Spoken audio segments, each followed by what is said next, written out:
Bienvenue sur la chaîne de Ciel et Espace. Pensez à liker et à vous abonner à la chaîne pour suivre nos actualités et nous soutenir. Nous vous donnons rendez-vous à la fin de la vidéo pour une surprise.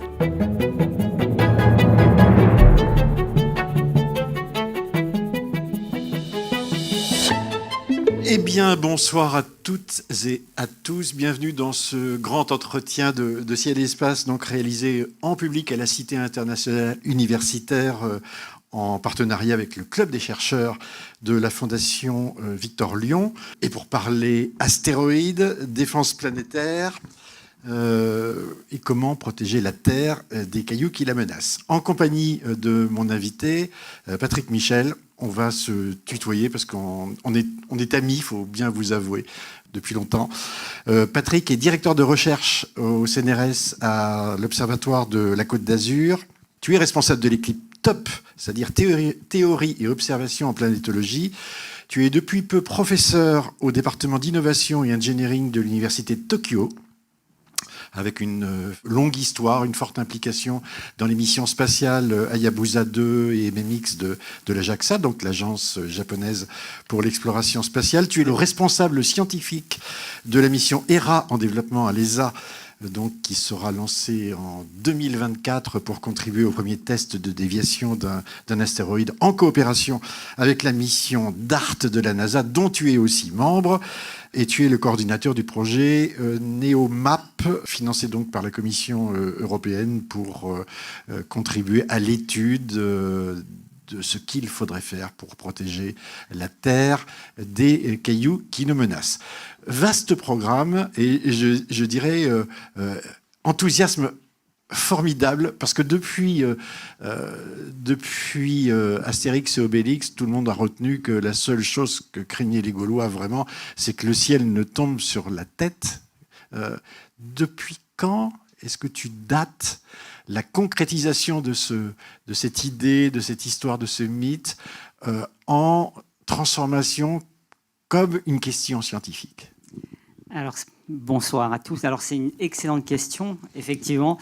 Alors, on ne va pas vous faire peur avec ces histoires. Vous allez voir qu'on est en train de se préparer avec enthousiasme à l'arrivée d'un astéroïde, probablement quand on ne sera plus là. Mais il y a plusieurs étapes à franchir. Et effectivement, cette idée qu'il y avait une vraie menace, elle a mis du temps à venir parce qu'on avait des météorites qui nous venaient dessus, mais ça n'a pas vraiment généré de prise de conscience qu'il y avait peut-être quelque chose à faire.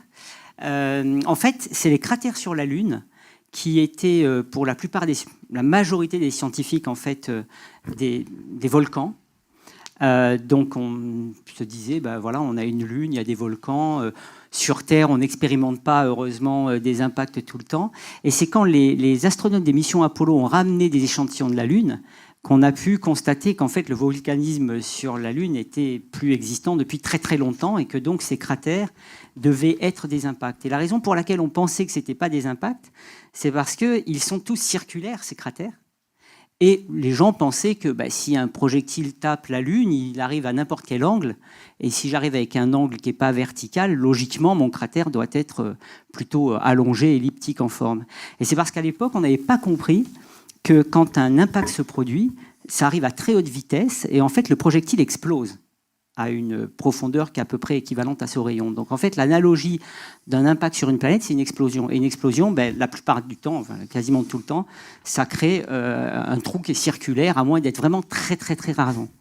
Donc du coup, il y avait... Et à partir de là, on s'est dit, il y a quand même des objets qui viennent dans le système solaire interne, dont la Lune nous garde la trace. Est-ce qu'on a été leurré par ce qui s'est passé le 30 juin 1908 en Sibérie, avec quelque chose qui ressemble à une collision, mais finalement aucune trace de l'impacteur, aucun caillou, rien à se mettre sous la main? Alors bizarrement, c'est une grande question aussi pour moi. Donc le 30 juin 1908, il y a un objet qui a explosé dans l'atmosphère. Il devait faire 50 mètres de diamètre et ça a pulvérisé 2000 km² de forêt. Il y a même eu des témoignages, il y a même eu apparemment des blessés, des enregistrements sismiques aux États-Unis. Enfin, ça a été quand même un événement majeur. Et en fait, c'est dans les années 2000 qu'on a vraiment considéré cet événement-là comme un événement important dans cette thématique et qui est d'ailleurs à l'origine du jour des astéroïdes tous les 30 juin, qui est donc un jour qui qui était validé par l'ONU, et tous les 30 juin, on célèbre, entre guillemets, cette science des astéroïdes en éduquant le public à ce que les astéroïdes nous apprennent. Et vous verrez, c'est passionnant, et aussi comment est-ce qu'on fait pour s'en protéger. Donc ça n'a pas été vraiment l'événement révélateur. L'événement révélateur, en fait, qui a créé les premières démarches politiques, des intentions, hein, sans rien d'autre, mais c'était déjà ça, c'était le passage de la comète Shoemaker-Levy vers Jupiter. Donc elle avait fait un premier passage qui, à cause des forces de marée exercées et du fait qu'elle était peu dense et peu résistante, l'avait cassée en 21 morceaux. Et on a pu prédire que ces 21 morceaux rentreraient en collision avec Jupiter en juillet 1994.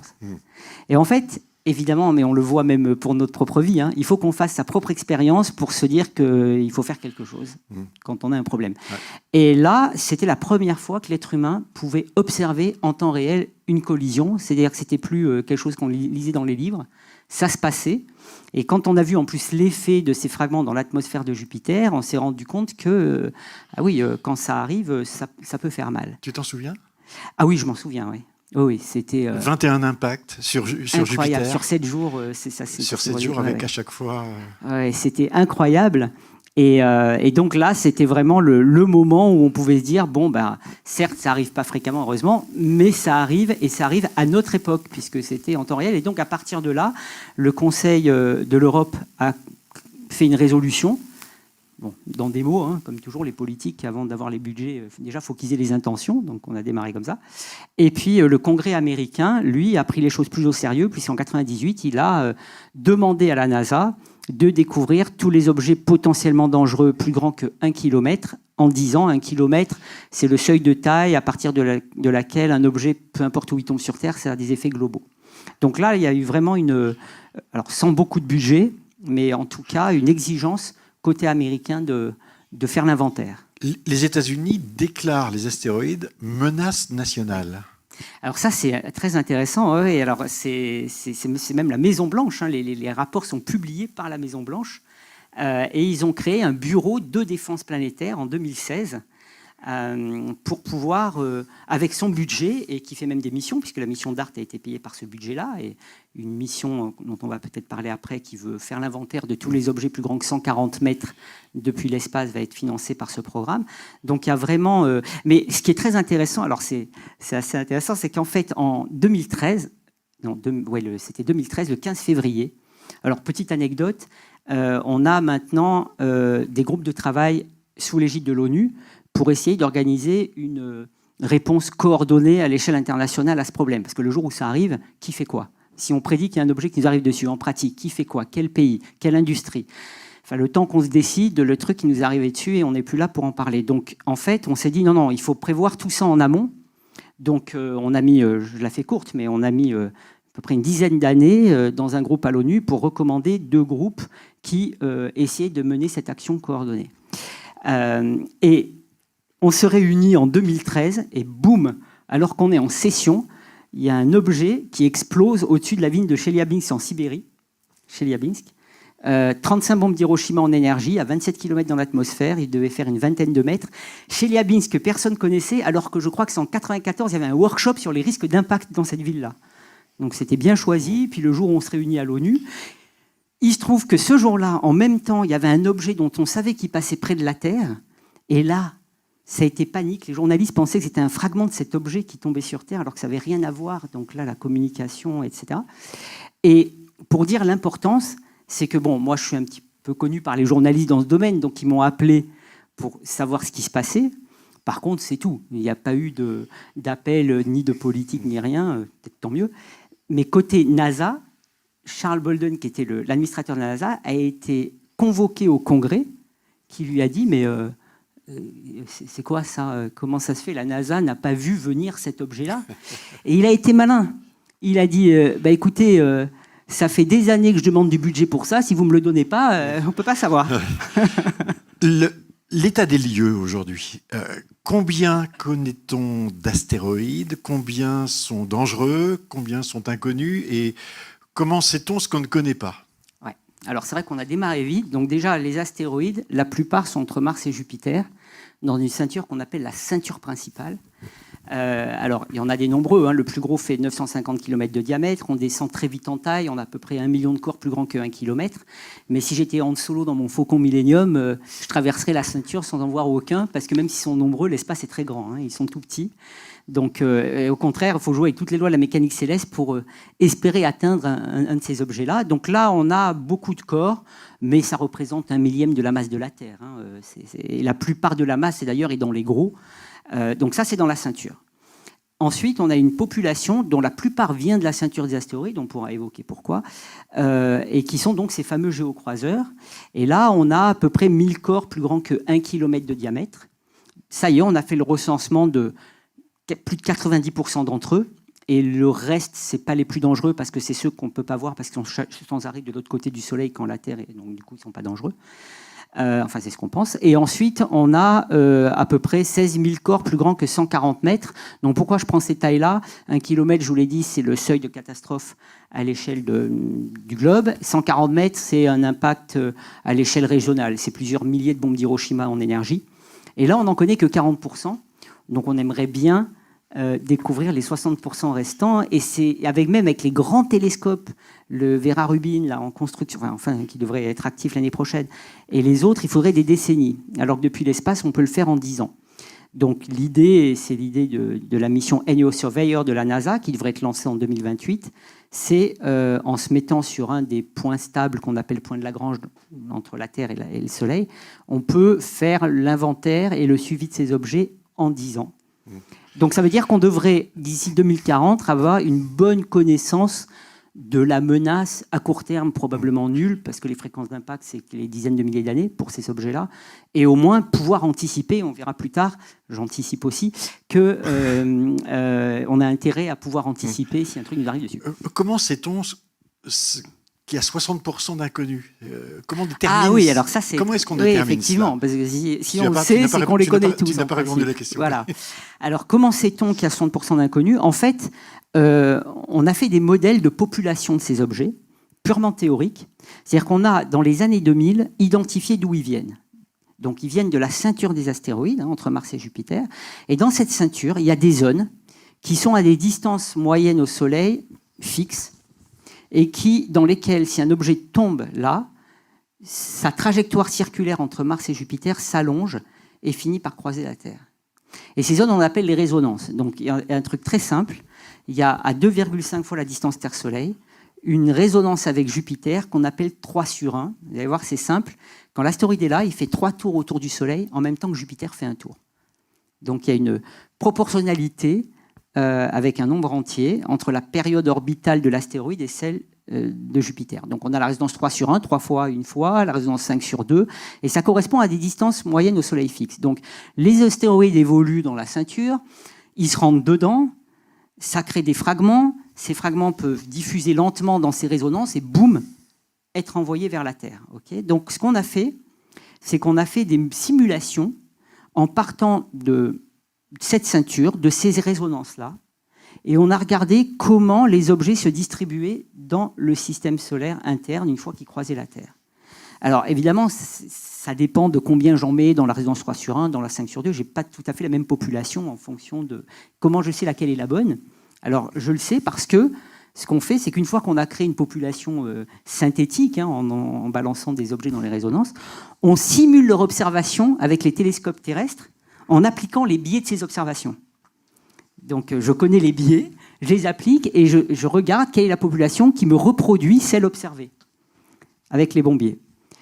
Et une fois que j'ai celle-là, eh ben, j'enlève les biais et j'ai toute la population. Et c'est comme ça qu'on a pu estimer, on a reproduit donc la population observée, et puis on a le reste, et c'est comme ça qu'on a pu estimer le nombre d'objets, leur distribution orbitale, et ça correspond bien en plus avec les fréquences d'impact qu'on a pu mesurer sur la Lune. Mmh. Donc du coup, on a plusieurs moyens de vérifier ça.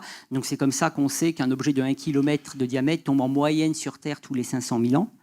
Un objet de 140 mètres tous les 16 000 ans, un objet comme celui qui est exposé au-dessus de Chelyabinsk tous les siècles à peu près, la Tunguska tous les 1000 ans. 140 mètres, quand tu dis effet national, ça veut dire quoi? Oui, alors, alors, il fut un temps où je disais, les astrophysiciens, on n'est pas comme les économistes, on a des grandes barres d'erreur. Maintenant, je sais que c'est aussi leur cas. On est tous dans le même bateau, mais nous, on a quand même c'est un peu à la louche. Hein, donc, ça dépend de la densité de l'objet, de sa vitesse. Ils arrivent à des vitesses au-delà de 12 km par seconde. Ça peut aller jusqu'à 50 km par seconde, donc des dizaines de milliers de kilomètres heure. Mais ça dépend de ça, et c'est pour ça qu'en gros, selon sa densité, en minimal, c'est une belle région comme ma région PACA, et puis ça peut être plus si c'est une météorite en fer qui arrive à très haute vitesse, ça peut être à l'échelle d'un petit pays. Alors, première chose, recensée. On va dire que ça, c'est en cours de travail. Ça devrait être réglé dans les 10-20 ans qui viennent, avec de grands instruments. Il y a encore une incertitude pour les années qui viennent, en quelque sorte, puisque 60% des objets sont inconnus. Deuxième chose, une fois qu'on les aura recensés, il faudra les suivre. Exact. Donc le suivi, il va être fait directement. Donc les NEO surveilleurs, c'est vrai que quand on observe un objet, bon, c'est bien, on sait qu'il est là. Après, on veut savoir où il va. Et le problème avec les géocroiseurs, c'est que leur trajectoire est chaotique. C'est-à-dire que l'issue d'une rencontre avec une planète, parce qu'en fait leur trajectoire est déviée par les rencontres avec une planète, est très sensible aux conditions initiales avant la rencontre. Donc si je fais un calcul du passage vers une planète d'un astéroïde, et que je refais le même calcul en changeant, mais de façon infime, la position et la vitesse initiale, eh bien les deux trajectoires ne vont pas être les mêmes. Alors, quelques rencontres, ça va, mais au bout de certaines, les deux trajectoires n'ont carrément plus rien à voir. Ils ont perdu la mémoire d'où elles venaient. C'est comme en météorologie, on est précis à 5-10 jours, enfin ça dépend, mais nous on est précis à peu près à 50-100 ans, on arrive à faire le calcul. Mais il y a certains cas où même à très court terme, on va peut-être parler d'Apophis, on a cette incertitude. Alors plus on suit longtemps l'objet, plus on a un arc de trajectoire long, et plus on a de précision pour la condition initiale qu'on va utiliser pour le calcul. D'où l'importance de suivre. Et là, les amateurs jouent un rôle extraordinaire parce que ce sont eux qui nous permettent de faire le suivi, parce que les télescopes professionnels, il n'y en a pas tant que ça. Et en fait, pour avoir une couverture de l'ensemble du globe, c'est le réseau d'amateurs et tout ça est bien organisé. Donc, une fois qu'on détecte un objet, on fait le suivi. Et d'ailleurs, on organise même des campagnes, des tests pour, si jamais il y avait un objet dangereux, s'assurer qu'il y a une coordination pour le suivre et éliminer la probabilité d'impact ou la confirmer. Et on fait des campagnes, on prend un objet et on regarde combien de temps on met pour avoir toutes les observations, etc. Et ça marche bien. En t'écoutant, ça me fait toujours penser, il y a eu un avant et un après le film Don't Look Up. Tu l'as vu, ce film, évidemment. Est-ce que ça a eu un impact alors, à la fois sur la communauté scientifique, je pense que ça a fait rire beaucoup de gens, mais sur le pouvoir politique et en particulier, puisque tu travailles sur la défense planétaire, que ça réunit beaucoup de pays au sein de l'ONU, etc. Est-ce que ça a crédibilisé, est-ce que ça a redonné un peu de puissance à ce qui se fait pour préparer justement une réaction à une éventuelle collision entre la Terre et un astéroïde? Oui, alors ça a eu un impact au sens propre du terme, parce que juste après l'impact de DART, donc on était aux États-Unis pour le lancement, donc c'était en novembre 2021. Le film sortait 10 jours après sur Netflix. Et les journalistes étaient convaincus que ça avait été calculé comme ça. Que vous faisiez partie de la promotion. Oui, non, mais c'était ça. Et moi, je recevais des appels, même aux États-Unis, en me disant « Waouh, bravo !» et tout. J'ai dit « Non, en fait, ça fait 20 ans qu'on travaille sur cette mission, on n'a pas calculé quand elle était lancée, on ne savait même pas que le film existerait. » Donc bon, ça c'est l'anecdote. Ça a eu un impact, mais léger, parce qu'en fait, ils ont tellement assisté, et d'ailleurs, je n'ai pas de problème avec ça, avec l'allégorie, avec le réchauffement climatique, et ils ont oublié le fait que, malgré tout, le scénario qui était dans ce film, c'était pas le plus probable, mais c'était pas de la science-fiction non plus. D'ailleurs, la conseillère Amy Mainzer, qui est une amie, qui est d'ailleurs la responsable de cet télescope NEO surveilleur, qui est une fille extrêmement brillante, c'était elle, la conseillère scientifique. Donc, elle a passé des heures avec DiCaprio à lui expliquer tout ça. Et donc, le scénario, en fait, même si c'était une allégorie pour le réchauffement climatique, valait aussi pour les astéroïdes. Parfaitement crédible. Exactement. Et ça, c'est très intéressant parce que ce que j'ai observé, mais je m'en suis aperçu parce que enfin je ne sais pas si on en parlera, mais j'ai galéré des années pour faire passer des missions spatiales. Sur 3, il y en a une qui est passée, comme quoi ça vaut le coup de jouer au loto plusieurs fois. Eh bien, j'ai dû aller voir différents pays pour leur demander des sous. Et comme c'est un risque, c'est une question de perception. Il y a des gens pour qui un risque va être majeur. Moi, je me rappellerai au moment de la vache folle, une amie qui était en train de me convaincre, alors je suis déjà végétarien, donc pas ça, mais qu'il ne fallait plus manger de bœuf, etc. Et elle fumait 2 paquets de clopes par jour. Donc, voilà. Et donc, selon les pays où j'allais, c'était très important pour eux ce risque d'impact. Et pour d'autres pays, c'était pas du tout essentiel. Je dois dire qu'en France, c'était vraiment pas le risque. Enfin, c'était vraiment très basse priorité, même pour certaines personnes, même oh là là, c'est anxiogène, il faut pas parler de ça. Alors que c'est tout l'inverse. C'est tout l'inverse parce que le discours, c'est de dire qu'il n'y a aucune raison de s'inquiéter sur notre durée de temps, parce qu'en termes de probabilité, moi qui prends ma moto souvent pour aller à l'observatoire, j'ai plus de risques d'avoir un accident de moto que de me prendre un astéroïde sur la tête. Donc, il n'y a pas de raison de s'inquiéter. En revanche, l'avantage qu'on a, c'est que, d'abord, on sait que ça se reconcrétisera sur le long terme. On ne sait pas quand. C'est vrai que ça pourrait arriver demain. On le pense. Oui, mais la probabilité... Enfin, moi, ça ne m'empêche pas de dormir. Par contre, ce qui m'empêcherait de dormir, c'est de me dire, je suis conscient qu'il y a un risque qui va menacer un jour les futures générations et qu'en plus, on a les moyens d'y faire face. Si on n'a pas les moyens, bon, on laisse tomber. Mais là, c'est un risque qu'on peut prédire et éviter avec des moyens qui sont raisonnables, qui ne nécessitent pas des verrous technologiques à lever incroyables. Et donc se dire que si jamais un jour ça arrive et que les jeunes générations qui seront peut-être à ce moment-là vont devoir improviser, et, enfin je veux dire, les dinosaures auraient bien aimé avoir une agence spatiale pour les sauver. Hein. Alors depuis septembre l'an dernier, on sait que c'est faisable de se protéger. Alors grâce à une mission dont on a beaucoup parlé, qui s'appelle DART, donc mission américaine dans laquelle tu as œuvré, participé, et puis il va avoir une suite, on va en parler, avec la première collision, si je puis dire, entre un objet fabriqué par l'homme et un astéroïde, ou en tout cas un satellite d'astéroïde. Est-ce que tu peux nous résumer rapidement ce qui s'est passé avec DART et quelles conclusions les scientifiques en tirent? Je sais que c'est très compliqué pour toi de le faire simple et rapide, c'est pas faire simple, de faire rapide, en sachant que les publications viennent tout juste de sortir dans la presse scientifique, mais pour nous. Alors, il y a la version rapide, la version courte et la version longue. La version longue, c'est celle où je raconte comment tout ça est né. On va faire la version courte. Ok, bon, on me posera la question. On pourra parler après de... Non, mais ça montre les galères qu'on a avant d'arriver. Bon. On va y arriver. C'est pas grave. Voilà. Et ça fait tellement plaisir de le raconter finalement. Il y en aura d'autres. Voilà. Oh là, celles qui suivent. Oui, ça. Donc, la version courte, c'est que le challenge qu'on avait, c'est un challenge de le faire court aussi parce que je suis obligé de. Bon, bref. C'est qu'on connaissait que la taille de l'objet jusqu'à quelques minutes avant l'impact. Donc, vous imaginez. On va lancer une sonde qui va atteindre 10 mois plus tard un astéroïde qui, à partir de 4 heures avant l'impact, alors que c'est toujours qu'un tout petit point lumineux, devoir naviguer de façon autonome. Donc on n'a plus le joystick pour la guider parce qu'elle est à 24 000 km/h, un machin de 600 kg. Et le challenge, c'est qu'en plus il y avait 2 objets, alors il faut que je raconte pourquoi après, mais le challenge, c'était effectivement...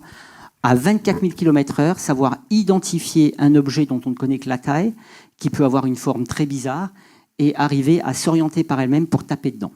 Donc ça, c'était vraiment le challenge à faire. Alors, ce qu'on avait pris, c'était un astéroïde double, c'est-à-dire un mini-système Terre-Lune. On a 15% des astéroïdes qui sont comme la Terre et la Lune en petit. Donc, vous avez le corps principal, l'équivalent de notre Terre, qui fait 800 mètres de diamètre, et la petite Lune... Alors lui, il s'appelle Didymos, parce que je vais parler des noms. La petite lune s'appelle Dimorphos, elle fait 150 mètres de diamètre. 150 mètres, c'est rien, c'est un peu plus qu'un stade de foot. Très près du 140 mètres qu'on cherche à... Exactement, c'est pour ça d'ailleurs que c'était intéressant de faire comme ça. Alors pourquoi? Alors on a tapé sur la petite lune. Pourquoi on avait fait ce choix-là? Ce qui va me permettre d'esserrer un peu d'histoire. C'est parce que quand on a construit cette mission en 2011 avec un collègue américain qui s'appelle Andy Chang, et puis rejoint par des collègues de l'ESA, je dois citer Yann Carnelli qui a beaucoup aidé à l'ESA, on s'est dit, on avait fait une étude à l'ESA qui s'appelait Don Quichotte, qui, dans les années 2000, début des années 2000, les âmes avaient sollicité avec quelques collègues pour proposer des missions pour faire face au risque d'impact. Et on avait recommandé une mission qu'on appelait Don Quichotte, qui consistait à faire un impact avec un projectile qui s'appelait Hidalgo. Pardon, mais c'est le roman de Cervantes. On est à Paris, je sais bien, mais moi je suis nice, je peux dire ce que je veux. Et donc Hidalgo, qui était le projectile qui allait exploser, je ne devrais pas dire ça tout de suite, et l'orbiteur Sancho, qui mesurerait le résultat, observerait l'impact et mesurerait le résultat. Bon, c'est resté dans les cartons à l'ESA, ça s'est jamais fait. Et en fait, en 2011, je parle avec un Cheng et un autre collègue, on se dit, c'est quand même dommage qu'on n'ait pas réussi à concrétiser ça. C'était cité dans tous les rapports comme le truc à faire pour voir si on arrive à dévier un astéroïde. Et donc, on s'est dit, comment est-ce qu'on pourrait monter une mission, cette fois-ci en se partageant le bébé. L'un fait le projectile, l'autre l'orbiteur, tout en étant un peu indépendant, parce que c'était un moment donné où l'ESA et la NASA s'entendaient un peu pas bien. La NASA s'était retirée de la fameuse ExoMars. Donc il y avait une petite perte de confiance qui a été renouvelée, je vous rassure. Et donc on se disait, si on vend un projet où les deux agences dépendent fortement l'un de l'autre, on a une probabilité que jamais ils accepteront ça.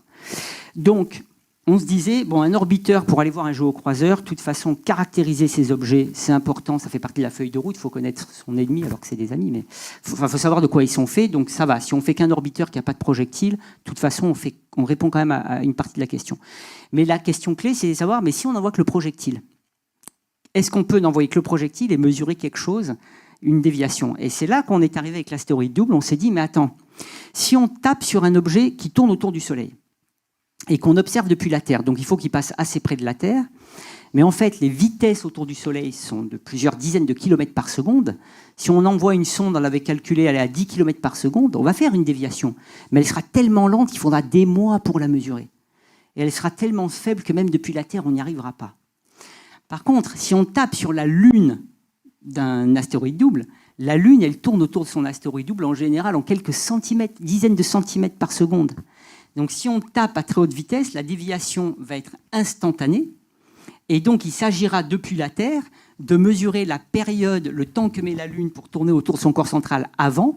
Et ça, on peut le faire parce que si la Lune elle passe devant son corps central, ça assombrit la lumière du corps central. Et puis le temps entre deux assombrissements nous donne la période.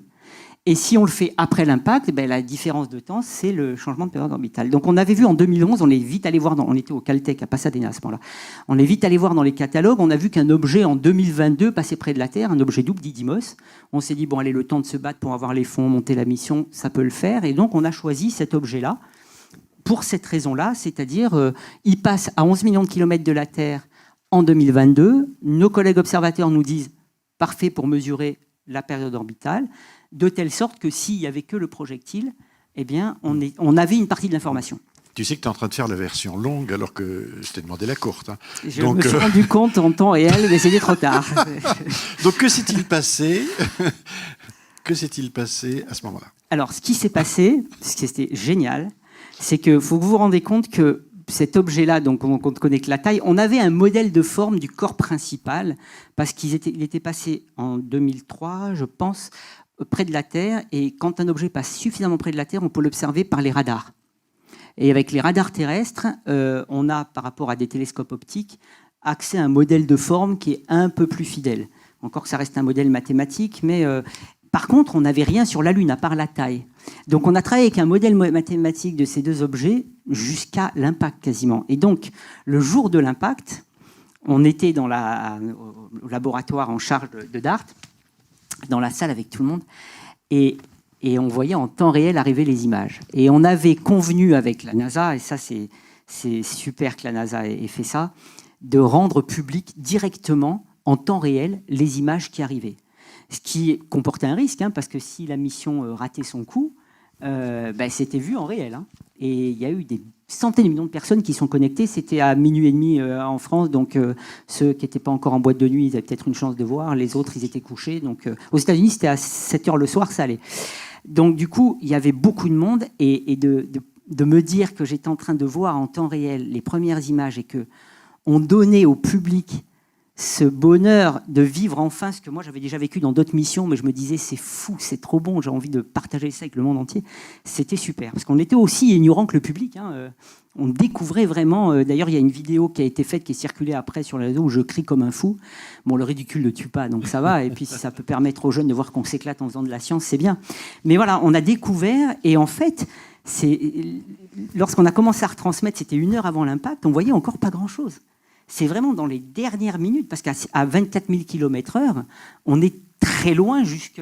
La dernière image, elle est à 1,5 seconde de l'impact, on est encore à une dizaine de kilomètres.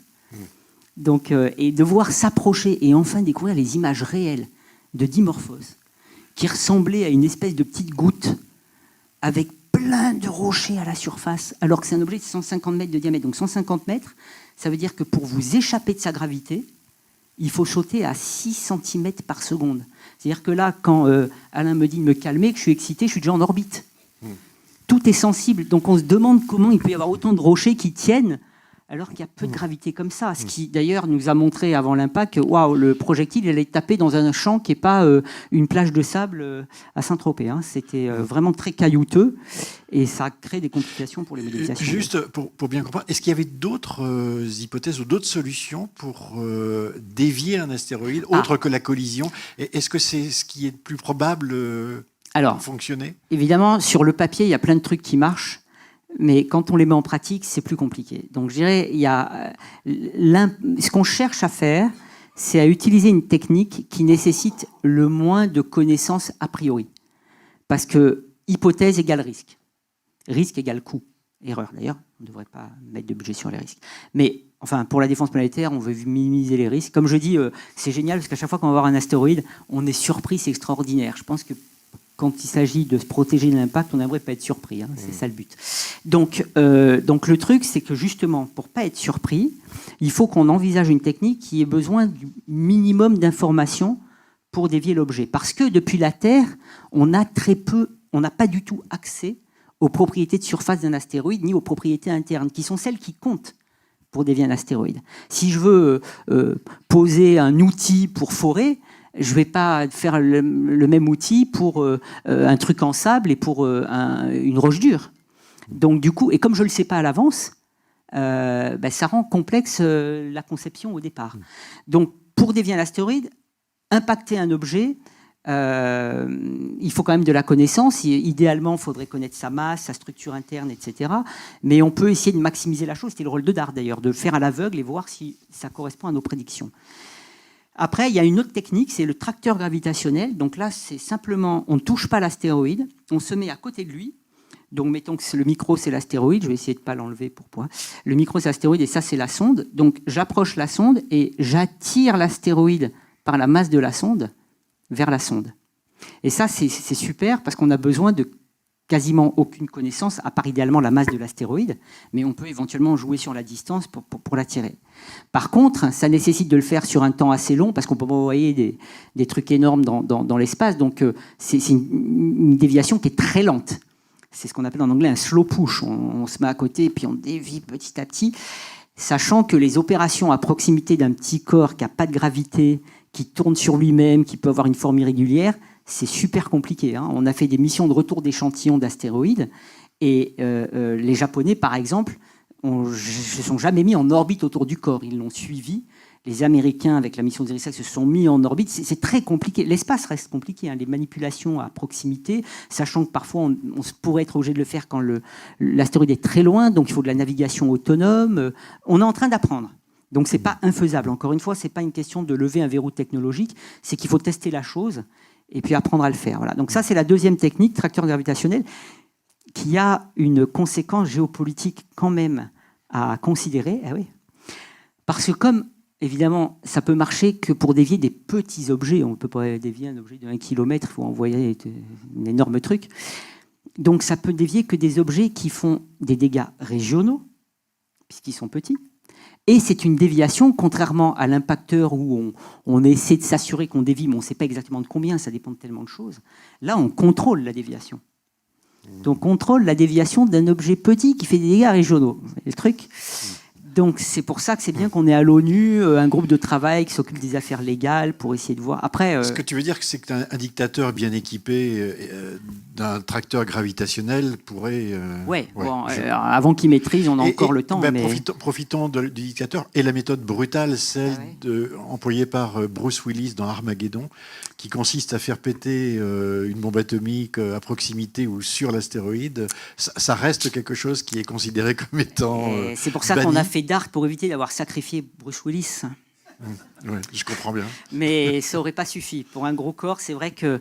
Alors, la bombe nucléaire, qui est bizarrement un peu tabou en France, alors qu'on est un pays nucléaire, donc, et qui n'est pas du tout tabou dans plein d'autres pays où on discute de ça tranquillement, elle est effectivement la seule qui pourrait nous sauver, soit en cas d'alerte trop tard, soit en cas de très gros objets. Alors l'idée, c'est pas de faire exploser la bombe comme Bruce Willis sur l'astéroïde, parce qu'en fait, pour tout vous dire, on a beau être des sachants, on comprend rien aux astéroïdes.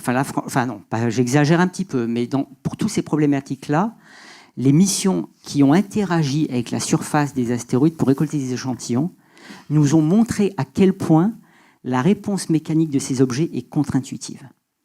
C'est-à-dire C'est-à-dire qu'en fait, ils évoluent dans un environnement d'attraction, comme je vous l'ai dit, qui est incroyablement plus faible que celui de la Terre. Et notre intuition est basée sur l'expérience du comportement de la matière sur Terre. Or, on s'est aperçu que quand on est en microgravité, on est dans des régimes de microgravité, la matière se comporte très différemment. Parfois, ça se dimensionne bien avec la gravité, c'est-à-dire qu'il suffit dans les équations d'éliminer la gravité, puis on trouve comment ça va. Mais parfois, non.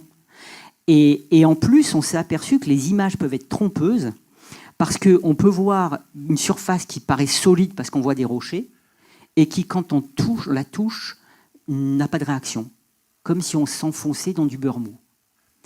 Alors, on a compris pourquoi, mais version courte. Mais voilà, c'est très compliqué. Et du coup, on ne fait pas ce qu'on veut. Donc du coup, pour une bombe nucléaire, je reviens à ça, parce que j'avais oublié, on ne la pose pas. En fait, l'idée, c'est de la faire exploser à proximité. Et ce sont les rayons X et les neutrons, qui ont une grande énergie, qui font de l'ablation de surface. Et action-réaction, on fait de l'ablation de surface, une sorte d'évaporation, ça va dans un sens et l'astéroïde va dans l'autre. À condition de s'y prendre très longtemps à l'avance, évidemment. Alors non, justement, avec la technique nucléaire, selon les experts, là je ne suis plus expert de ce domaine-là, mais c'est assez violent pour qu'on puisse le faire à un temps moins précoce que les autres techniques. Sachant que envoyer une bombe nucléaire dans l'espace, évidemment, c'est interdit par les traités internationaux. Oui. Il n'y aura pas de test et c'est tant mieux. Et d'ailleurs, les gens qui travaillent là-dessus, eux-mêmes disent que ça serait complètement fou d'en faire. Ce qui n'était pas le cas dans les années 90, où il y avait un problème budgétaire dans un organisme militaire aux États-Unis qui cherchait à des budgets, et c'est pour ça que ça avait fait fuir les scientifiques de ce domaine de défense planétaire, ce qui était une erreur, parce que en fait, le reprendre en main, c'était éviter ça. Après, les militaires, ils n'ont plus besoin, parce qu'un porte-avions, ça coûte 2,5 milliards. DART, c'est 300 millions, donc pour eux, c'est pas très...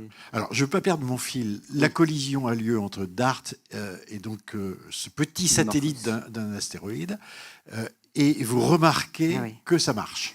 Alors non, en fait, oui, on remarque que ça marche, mais... Première constatation, je me rappellerai toujours, on était dans la tente après, comme c'était en septembre à Washington, il faisait bon, donc ils avaient mis des tentes avec, ça s'en est toujours à manger dans les États-Unis, donc plein de trucs sympas. Et il y avait le directeur de la NASA, enfin tout le monde, et puis on était là et on attendait les premiers résultats des observations au sol, et on était sur nos portables liés au site privé de l'équipe. Et là, on voit les observations du télescope Atlas à Hawaï. Alors on voit un point lumineux dont la luminosité augmente et puis d'un coup on voit se détacher de la poussière. Et là je me dis, oh là, on a explosé Dimorphos. Ah oui, on l'a cassé en morceaux. Ah, complet. Ah mais là quand on voit ça, c'est impressionnant. Là j'ai vraiment cru que, ouf, parce que dans les modélisations qu'on avait faites, fort de ce qu'on avait appris des missions passées et que c'est passionnant, mais là, la résistance mécanique des astéroïdes, c'est pas du tout... ça ne se passe pas de la même manière que sur Terre. Je pourrais vous dire un petit truc pourquoi après, si me demande. Mais en fait, le truc, c'est que on savait de ce fait, dans les modélisations d'impact, en faisant varier les paramètres, que le plus probable serait qu'on fasse un cratère et qu'on dévie de quelques minutes la période qui était initialement de 11h55 minutes, donc Dimorphos mettait 11h55, et on espérait réduire de quelques minutes. Voilà, ça c'était le cas nominal. Mais on trouvait aussi, dans certaines simulations, si on affaiblissait la résistance mécanique de Dimorphos, qu'on pouvait dévier de plus d'une dizaine de minutes et peut-être même entièrement déformer Dimorphos, au lieu de laisser un cratère. On n'avait pas trouvé la solution, on le détruisait, mais on n'avait pas non plus couvert tous les paramètres. Donc on savait que quand même, il fallait rester humble. Il se pouvait que, alors qu'on avait dit pendant des années, on est bien au-dessous du seuil d'énergie d'impact, on ne va pas le détruire. Au moment où ça arrivait, puis alors quand on a vu les images, on s'est dit, aïe. Et puis là, on a commencé à penser, je dis, oula, il va falloir qu'on revoie la communication sur la sonde Hera qui va aller voir Dimorphos, parce que si Dimorphos il n'est plus là, ça va peut-être expliquer qu'on va avoir un astéroïde avec un anneau autour, un mini Saturne au lieu d'un mini système Terre-Lune. Vous avez tout cassé. Fort heureusement, on a très vite su par les observations radar qu'il y avait quelque chose qui tournait toujours autour. Et grâce à la question que tu vas me poser, on a pu mesurer la période orbitale finalement. Donc il y a eu une campagne d'observation au sol extraordinaire. Il y a des télescopes dans le monde entier, Kenya, Réunion, Antarctique, télescope observatoire de la Côte d'Azur, des amateurs, des professionnels de la science participative qui ont observé ça, des gens qui ne se connaissent pas, qui ont communiqué, et on a pu en quelques semaines mesurer la différence de période orbitale avant-après, montrer qu'elle était de 33 minutes. On a réduit la période de 33 minutes. Et il y a même eu le James Webb donc dans l'espace et le Hubble, pour la première fois, qui ont pointé sur le même objet et qui ont pu observer l'augmentation de la luminosité. À un tel point, c'est que quelques jours après, c'était je crois le 8 octobre, l'observation du Hubble, donc l'impact le 26 septembre au soir. Le 8 octobre, l'image de Hubble, c'était un point lumineux et deux queues comme une comète, qui s'étalait sur une dizaine de milliers de kilomètres. On avait créé une comète, avec en plus deux queues. Alors, c'est pas normal qu'il y ait deux queues, parce que la deuxième queue de la comète, c'est vraiment parce que c'est une comète. Donc, on sait toujours pas trop pourquoi il y a deux queues. Mais en tout cas, ça ressemblait à une comète. C'était incroyable. Donc là, on s'est dit, oula, on a quand même éjecté pas mal de matière, parce que ces queues, c'est simplement la lumière réfléchie de toute cette poussière qui a été éjectée par l'impact. Et d'ailleurs, ça nous a permis de faire le lien avec certains astéroïdes qui, dans la ceinture des astéroïdes, ont cette signature cométaire dont on ne sait pas si elle vient qu'il y a de la glace et qui sublime. Ou ça pourrait être des collisions. Donc on a pu... voilà. Je veux garder un petit peu de temps pour deux choses, Hera et Apophis. Hera, c'est la mission dont tu es le responsable scientifique, qui suit finalement, et qui est dans la logique que tu nous expliquais tout à l'heure, voilà. D'aller sur place, observer ce qui s'est passé après la collision. C'est Colombo. C'est Colombo. Comme dans Colombo, on connaît le coupable au départ, ouais. Et il fait l'enquête après. Nous, c'est pareil. Alors, je dis ça, mais je rigole jaune, parce qu'au départ, on devait être lancé en même temps, caractérisé avant Didymos et Dimorphos avec Hera, et mesuré après. Ça aurait été fantastique, même pour le message. Vous vous rendez compte, le 26 septembre, il y aurait eu l'ESA et la NASA ensemble. Défense planétaire, coopération internationale. Bon, certaines délégations que je nommerai pas n'ont pas voulu financer en 2016. Vous n'allez pas arriver. Alors, vous partez en 2024. Ouais. Vous arrivez en 2026. Fin 2026. Fin 2026. Vous n'arrivez pas trop tard? Non. Alors, c'est une très bonne question, parce que quand on a été retoqué en fin 2016 à la ministérielle, l'ESA se réunit tous les 3 ans pour essayer les budgets, puis près, on a failli avoir le budget pour y aller, et puis finalement non. Donc c'était abandonné, et en fait on a pleuré je ne sais pas combien de temps. Je crois qu'on manque d'eau à Nice. J'avais pleuré à ce moment-là, on remplissait tous les nappes phréatiques. Et en fait, les journalistes m'appelaient, y compris Nature, pour dire mais c'est incroyable, personne ne croyait, comment c'est possible, c'est une mission géniale. Et ce qui m'a redonné le boost, que là j'allais abandonner, parce que c'était pas le premier échec, c'est des jeunes chercheurs, et notamment une jeune chercheuse qui m'a appelé, j'étais au Japon à ce moment-là, en pleurs, en disant mais c'est pas possible, c'était le projet de ma vie. J'ai dit ah non, on peut pas faire ça aux jeunes. Donc je suis allé voir le directeur de l'ESA en janvier, avec Yann Carnelli, le manager de la mission, qui est un type extraordinaire, et on a essayé de le convaincre, parce que lui aussi était très déçu, que ça valait le coup de retenter pour la ministérielle 2019. Et il a posé la même question, il a dit mais attendez, vous m'avez dit de dire aux délégations qu'il faut qu'on lance en même temps, parce qu'il faut qu'on soit en même temps. Maintenant, vous allez me dire, on va le refaire, mais on arrive 4 ans plus tard. Je fais comment? En fait, en réalité, c'est vrai. On voulait être en même temps parce qu'on voulait observer l'éjection due à l'impact. et ensuite faire les mesures qu'on peut faire 4 ans après, parce qu'en astronomie, s'il y a un cratère, il ne changera pas. Si l'objet est déformé, on pourra le voir. Il y a des choses qui vont changer. Maintenant, on a compris, mais on pourra comprendre ce qui s'est passé. Ça restera compliqué, mais on pourra comprendre ce qui s'est passé. Mais en fait, entre-temps, l'Italie a décidé d'embarquer sur DART un petit CubeSat, mini-satellite, qui a été lâché 15 jours avant l'impact et qui nous donnait la partie qui manquait avec Hera. D'accord. Donc du coup, on disait, non, ça vaut toujours le coup parce qu'on va pouvoir voir les premiers éjectats. Alors cette sonde était lancée de telle sorte qu'elle ne pouvait voir que les 3 minutes après l'impact, et puis après elle repartait. Et on a compris qu'en microgravité, un cratère, il peut mettre des heures à se former. Donc on savait qu'on n'aurait pas le résultat final, mais on aurait le résultat intermédiaire qui nous intéressait aussi. Et donc Hera va arriver pour mesurer le résultat final dont on a besoin pour comprendre ce qui s'est passé. Et surtout, la différence, le changement de période orbitale de 33 minutes ne nous dit pas si on a été efficace. Parce qu'imaginons que j'ai tapé sur un objet très léger. Bah oui, je l'ai dévié. S'il était très lourd, ça veut dire que DART a réussi à expulser beaucoup de matière. Donc on a besoin de la masse de Dimorphos. Et pour avoir la masse de Dimorphos, il faut une sonde qui va faire un rendez-vous et mesurer cette masse. Et à partir de là, on va mesurer le paramètre qu'on cherche à mesurer, qui est quelle est la quantité de mouvement qu'on a transmis à Dimorphos. C'est ça qu'on doit mesurer parce que c'est ça qui nous donnera l'efficacité. Et ça dimensionnera, pour le futur, les impacteurs qu'il faudra fabriquer au cas où il y a un danger. Voilà, et surtout, alors, il faut la quantité de mouvement, puis aussi il faut savoir de quoi est fait Dimorphos, parce qu'il faut que je sache pourquoi j'ai donné cette quantité de mouvement. Est-ce que je l'ai donné alors que c'était une roche monolithique? Est-ce que c'est un agglomérat plein de vide? Enfin, j'ai besoin de toutes ces données-là pour avoir une interprétation non biaisée de ce qu'a fait DART et valider les modélisations numériques d'impact qu'on pourra extrapoler. Et ces modélisations numériques, moi qui en fais, je peux vous dire que les théoriciens, ils peuvent reproduire ce que vous voulez. Par contre, je vais prendre des hypothèses complètement fausses. Je me demandais pourquoi est-ce que tu avais choisi, lorsque tu étais étudiant, le sujet des astéroïdes qu'on appelait à l'époque la vermine du système solaire, alors que tous les astronomes... Peut-être que je m'identifiais, je ne sais pas. C'est parce qu'en fait, j'étais ingénieur en aéronautique technique spatiale, et puis je ne faisais pas beaucoup de mécanique céleste, et puis j'ai toujours eu l'amour, j'allais dire, mais c'est presque ça, de me donner des défis. Donc en fait, c'est bizarre parce que je manque d'assurance contrairement à ce qu'on pourrait voir, mais ce qui me sauve, alors ça va déjà pas être humble de le dire, mais c'est l'inverse, c'est mon humilité. Et ça, je le dis aux jeunes. N'ayez pas peur de l'échec, c'est pas grave. Donc prenez des risques, on n'est pas parfait, on peut faillir.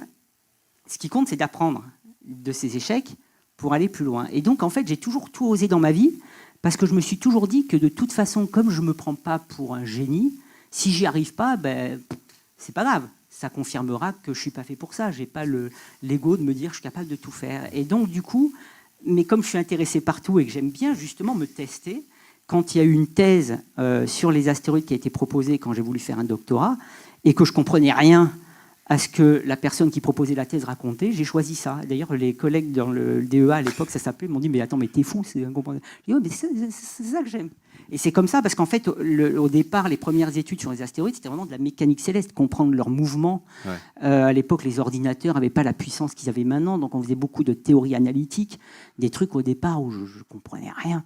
D'ailleurs, partie de choses qu'on ne comprend toujours pas, mais voilà, c'est ça qui me passionne, et c'est pour ça aussi que...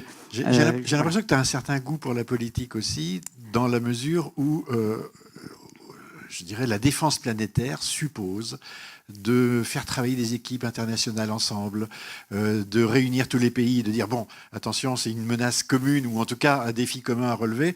Dans le dernier numéro de Ciel Espace, on parle justement de je crois que c'est le 7e rassemblement qui a lieu autour de la défense planétaire, où c'est comme un escape game, hein, en fait. On réunit des scientifiques, vous vous réunissez, là c'était à Vienne, je crois, vous vous réunissez et puis vous imaginez une menace, un astéroïde qu'on a découvert avec des paramètres précis, et l'objectif c'est de l'empêcher. Il y a un côté jeu, il y a un côté politique fiction, et pas seulement de la science. Ah oui, absolument. En fait, c'est le problème de tous les risques à faible probabilité mais haute conséquence, qui est le cas d'une pandémie aussi, hein, c'est que c'est multiparamètres. Il y a le paramètre scientifique, savoir prédire, évaluer la menace. Le paramètre technologique, comment on y fait face. Pour le virus, déjà prédire, est-ce qu'on a affaire à quelque chose de dangereux, est-ce qu'il est contaminant, etc. Technologique, comment on y fait face techniquement, est-ce qu'on peut mettre au point un vaccin. Et le paramètre politique, une fois que les politiques ont compris ce que les scientifiques leur ont dit, sachant que c'est plein d'incertitudes, comment on décide et comment on coordonne. Et c'est ça, en fait, qu'on cherche à préparer avec la défense planétaire. C'est qu'on a compris, mais bien avant d'ailleurs que malheureusement l'exemple de la pandémie nous montre qu'on n'avait pas fait ce job-là. Nous, on a commencé à le faire il y a une vingtaine d'années et on n'est pas prêt. Ce qui montre, ça prend du temps. Parce que tous ces paramètres-là, après, il faut les mettre ensemble. Il faut que les scientifiques sachent aussi s'adresser aux politiques. Parce que si j'arrive en disant l'hamiltonien du système, non, il faut être... Et parler à un politique, c'est pas la même chose que parler à quelqu'un du public aussi. Donc il y a tout ça. Et moi, il se trouve que... Alors ça, c'est quelque chose, c'est vrai. J'aime bien parler avec les gens. J'ai pas peur du public. J'ai grandi dans un hôtel à Saint-Tropez où je voyais les stars du show business en maillot de bain. Donc ça, voilà. Et du coup, j'ai cet avantage-là qui fait que j'aime. Et puis en plus, j'adore cet enrichissement culturel. Travailler avec des Japonais quand je suis chez eux, après avec des Chinois, avec des Américains, c'est super enrichissant. Oui, je disais, tu es devenu professeur à l'université de Tokyo, ce qui est quand même assez spécial pour la plupart d'entre nous. C'est un lien aussi extrêmement différent de travailler avec des missions scientifiques pour les Japonais, avec les Japonais. Faut être, quand on fait ça, il faut être très flexible. Mais on l'apprend, c'est-à-dire n'ayez pas peur de ça, même moi au départ.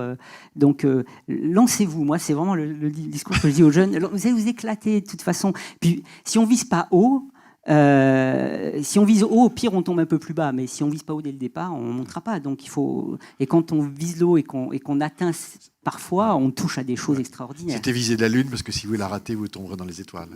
Exactement. Moi, j'ai eu des échecs pour des missions spatiales qui ne sont pas passées. Et je tourne toujours en positif ce qui nous arrive tant que j'ai à manger, ce qui est à mon avis le plus important vu le nombre de gens qui ne l'ont pas. Et je me dis toujours quand même, ok, ça a planté, mais quelle aventure. Les rencontres, aller voir des délégations en Europe où le type, il est là, il dort à moitié, il n'a rien à cirer. Mais quand tu dis ça a planté, ça veut dire que c'est une mission qui n'a pas été financée. Qui n'a pas été financée, ouais. On s'est battu en Europe pour avoir une mission de retour d'échantillon 2 fois. On a fait l'étude 3 ans, enfin ça a été 7 ans de bataille avec des anecdotes. Enfin, j'aurais un livre à écrire là-dessus, en plus de celui que j'ai écrit là. Mais c'est fou.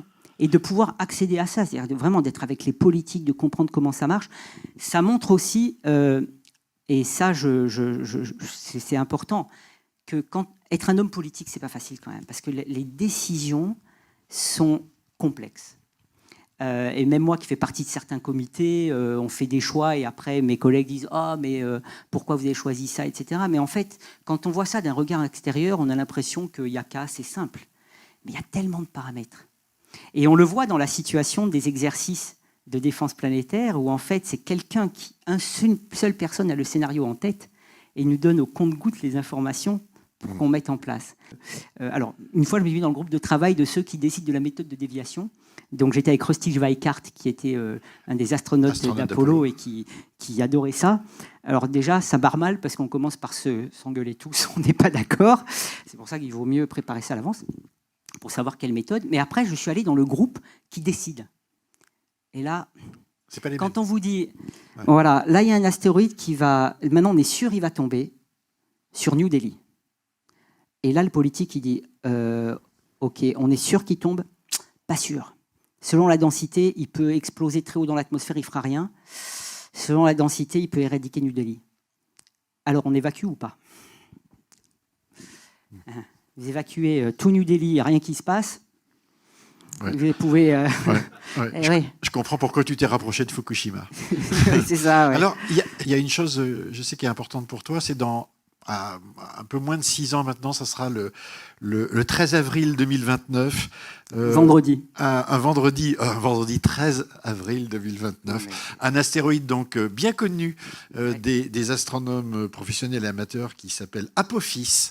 Donc c'est 325 mètres de diamètre.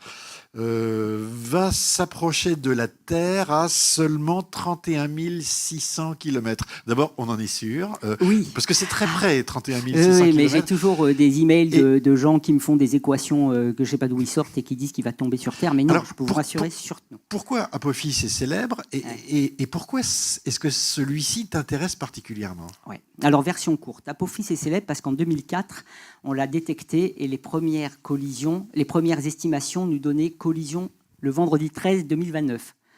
Déjà, en termes de com, c'est pas terrible de choisir vendredi 13. Après, dire que ça va pas se passer, les gens y croient plus. Et c'est d'ailleurs là qu'on a réalisé, parce qu'on était plusieurs à faire le calcul, et on s'est dit, parce qu'on avait quand même une grosse probabilité au départ, parce qu'on avait une très mauvaise idée de la position, en fait. Qui on prévient? Et c'est là qu'on a réalisé, mais attendez, s'il y a vraiment un truc qui se passe, il n'y a aucune chaîne. À l'époque, on avait rigolé, mon collègue américain, c'était moi, c'est George Bush, je ne suis pas sûr que j'ai envie de le contacter. Moi, c'est Jack Chirac. Ouais, lui, il est cool, on peut le contacter, mais je ne sais pas comment. Hein. Et puis l'autre, c'était Berlusconi, donc il était mal barré.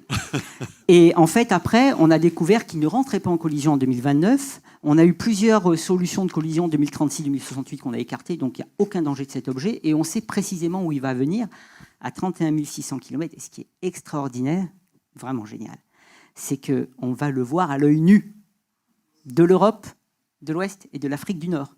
Donc le vendredi 13 au soir, on est dans la meilleure position pour voir pour la première fois la lumière, hein, pas le rocher, la lumière, à l'œil nu d'un astéroïde. Et là, le truc évident, et qu'on va nous reprocher, à mon avis, si on ne fait pas, c'est, moi j'ai envie de pouvoir dire à un enfant, tu vois la petite lumière là, eh ben, on a une sonde européenne autour qui est en train de l'observer, parce que l'objet passe tellement près de la Terre qu'il se peut que les forces de marée créent une déstabilisation de la surface, et on voudrait pouvoir observer ça, parce qu'on a compris, sans en avoir parlé beaucoup, que pour comprendre ces objets, leur évolution et tout ce qu'ils peuvent nous dire sur le système solaire en général et la défense planétaire, il faut pouvoir interagir avec eux. Alors soit directement nous-mêmes, soit avoir un laboratoire naturel qui cette fois nous est donné par ce passage, qui va exercer des forces de marée terrestres et on pourrait voir ce qui va se passer, sachant que une semaine après la rencontre, la mission Osiris-Rex de la NASA, qui est en train de ramener des échantillons d'astéroïdes sur Terre, ils arriveront le 24 septembre, eh bien, elle va repartir aller voir Apophis, mais les lois de la mécanique céleste font qu'elle n'arrivera que 8 jours après la rencontre. Donc elle nous donnera, avec ces instruments magnifiques qu'elle a, des informations détaillées de l'objet après. Mais on voudrait donc avoir des images avant pour pouvoir comparer, ce qui ferait aussi une super synergie internationale entre les Américains qui font cette fois-ci, c'est l'inverse de Dartera, on pourrait arriver avant, les Américains font l'après, et ça serait génial. Donc en fait, on a des projets actuellement à l'étude, un au CNES par exemple, qui fait une étude avec le Jet Propulsion Laboratory et le JPL à Pasadena, pour envoyer un satellite muni de 2 petits CubeSats. Et ces 2 CubeSats, en fait, tourneraient autour d'Apophis et feraient de la tomographie, comme on le fait pour le corps humain, avec un radar, puisqu'on est expert en radar dans les missions spatiales en France, hein, à Grenoble, Alain Eric, José Kaufmann, sont vraiment les experts de la technique radar. Et avec un radar, on balance les ondes, on va dire radio, dans l'objet. Et puis, selon comment elle se propage, ça nous donne des informations sur est-ce que la roche est monolithique, est-ce qu'il y a du vide, etc. Ça nous renseigne sur plein de choses. Et on pourrait même voir s'il y a des petits mouvements internes qui se produisent. Donc, ça serait assez génial. Et il y a une autre étude, parce qu'on a vraiment envie, c'est à l'Agence spatiale européenne. Et ça serait malin. Alors, je suis impliqué dans les 2 études, parce que j'ai vraiment envie que ça se fasse. Et ça serait malin. C'est en fait... vous savez, en Europe, on a ce problème qu'on met très longtemps à faire les missions. Par rapport à nos collègues américains, le programme scientifique européen met un temps très long à faire des missions pour plusieurs raisons. Hein. On a aussi 22 pays, etc. Et on cherche à voir comment est-ce qu'on pourrait gagner un peu de temps. Donc déjà, prendre un peu plus de risques, ça permettrait de gagner du temps, mais aussi l'utilisation de plateformes déjà existantes. Donc là, la Sondera, on a une plateforme, on va la lancer, et si elle se fonctionne bien, on pourrait la refabriquer en 2 ans, parce qu'il faut lancer en 2027 pour arriver en 2029, ce que l'ESA n'a jamais fait. Et ça serait un test de voir... Et ça répond... Alors vous voyez, tiens, quand on parlait de mesure du risque, aux États-Unis, il y a un rapport scientifique de l'Académie des sciences qui est envoyé à la NASA, qui s'appelle le Decadal Survey. Donc tous les 10 ans, ils font un rapport pour recommander les grands enjeux scientifiques de la prochaine décennie pour le spatial. Donc, aller voir Uranus, etc. Nous, notre rapport, c'est Voyage 2050. Hein, donc, c'est tous les 10 ans. Ça montre que les échelles de temps ne sont pas les mêmes. Et pour la première fois, ce rapport contient tout un volet défense planétaire. Donc, ils ont intégré aux États-Unis que la défense planétaire permet aussi de répondre à des grandes questions scientifiques, parce que les informations qu'on contient ont des implications scientifiques fortes. Donc ça, c'est très bien. Et dans ce rapport, il est recommandé de développer des Rapid Reconnaissance Missions, donc des missions de reconnaissance rapide. Parce que, imaginons qu'on a vraiment un objet qui nous arrive dessus, en dépit du succès de DART. Moi, je peux vous dire que si ça nous arrive de notre vivant, j'aimerais bien qu'on envoie d'abord une première mission précurseur qui nous dit de quoi il est fait, pour optimiser mon projectile et m'assurer qu'on va bien dévier. Hein, parce que le truc à l'aveugle, ça va pour un test. Mais voilà, on aimerait ça. Mais il se peut qu'on ne le sache que très tard, que l'objet arrive sur nous. Donc, monter une mission, il faut qu'on puisse le faire rapidement. Donc, arriver à démontrer qu'on est capable de le faire, Apophis, c'est un excellent moyen à l'Agence spatiale européenne de montrer qu'on est capable de faire ça. J'ai 2 questions. Aujourd'hui, si on découvre un objet qui nous menace et qui arrive à très grande vitesse, on a un numéro de téléphone, on sait qui appeler? Alors, en fait, si vous le savez, c'est que vous l'avez observé et que vous avez donc transmis, parce que ça se fait, ceux qui font ça le font automatiquement, au centre des planètes mineures, les éphémérides, et immédiatement sont calculées les probabilités d'impact au JPL et dans le centre des géocroiseurs de l'ESA. Et une fois qu'on a une grande probabilité, une alerte, tout ça est transparent d'ailleurs, parce qu'on a besoin des amateurs pour continuer le suivi, pour vérifier que la probabilité, en général, elle s'annule, mais si elle ne s'annule pas. Et là, tout de suite, on a à l'ONU un réseau dont je fais partie du comité de pilotage qui s'appelle le réseau international d'alerte des astéroïdes, International Asteroid Warning Network.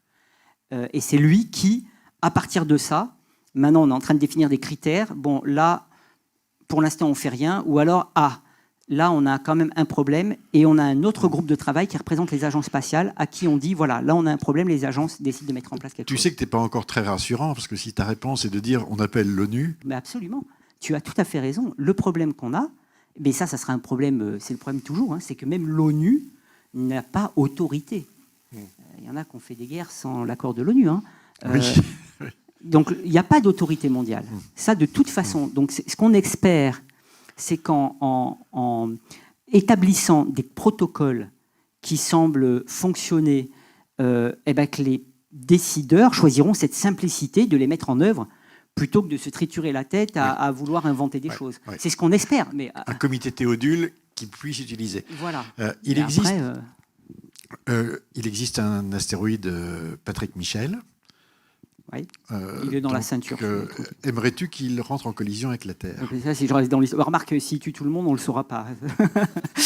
Non, mais celui-là, il est gros. Ils l'ont choisi gros parce que, en fait, j'ai eu la chance ou l'honneur, les deux, d'avoir un astéroïde nommé quand il n'y en avait encore pas beaucoup. Donc, c'est dans les 7000. Il paraît, c'est un étudiant qui m'a dit ça parce que moi, je ne travaille pas pour la reconnaissance. C'est sympa de l'avoir, mais les prix, tout ça, c'est plaisant de les avoir, hein, mais il ne faut pas se battre pour ça. Donc, en fait, au bout d'un moment, j'oublie même le nom de l'objet. Et il me dit, et là, c'était les étudiants la semaine dernière, parce qu'on a un congrès où on va nommer de nouveaux astéroïdes dans une semaine. Et puis, ils ont dit, wow, toi, t'es avant 10 000, oh, c'est fortiche et tout. Je dis, ouais, enfin bon. Alors, effectivement, c'était une époque où et en fait, c'était des gros, du coup. C'était les plus connus. Et donc, il est dans la ceinture, je crois qu'il est beaucoup plus gros que moi. Hein. Enfin, c'est pas dur en même temps.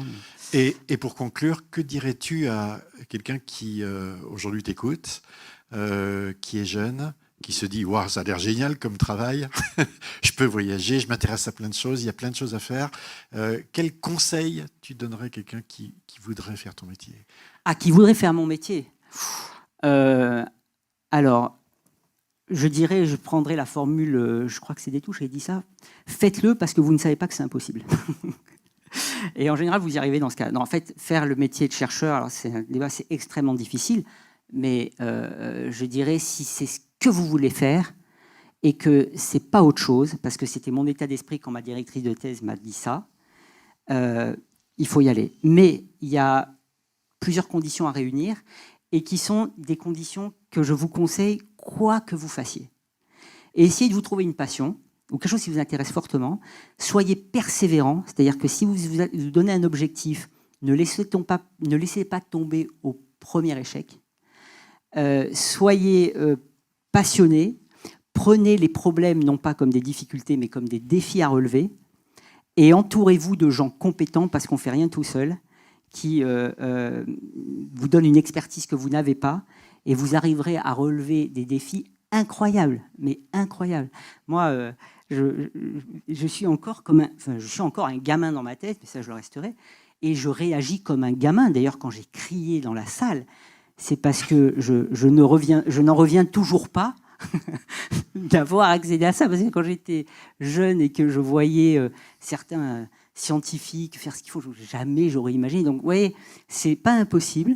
Par contre, c'est du travail, c'est de la persévérance et c'est beaucoup de plaisir si vous savez transformer les difficultés en des défis que vous acceptez de ne pas relever quand vous n'y arrivez pas et que vous vous réjouissez de relever quand vous y arrivez. Et pour moi, la plus belle reconnaissance, c'est quand j'arrive à faire passer ce message et quand je vois, quand je donne une conférence, etc., les yeux de jeunes briller à ce que je dis. Ça, c'est pour moi, parce que je me dis, voilà, j'ai réussi au moins un moment à fournir ce moment d'émerveillement et ça sert après inconsciemment à ces personnes-là. Et c'est pour moi, c'est ce qui compte le plus. Merci Patrick pour ta jeunesse éternelle et pour être venu nous parler science, aventure et exploration. Merci à vous de nous avoir suivis. À très bientôt. Merci. Merci d'avoir regardé cette vidéo. Si cela vous a plu et que vous souhaitez continuer votre découverte de l'univers avec Ciel Espace, nous vous offrons l'abonnement premium au prix du papier pour votre premier abonnement, avec le code Vive l'Astro. Vous recevrez Ciel et Espace tous les 2 mois, directement chez vous, et avec la formule premium, vous aurez accès à la version en ligne, ainsi qu'à tous nos anciens numéros numériques, soit plus de 120 numéros.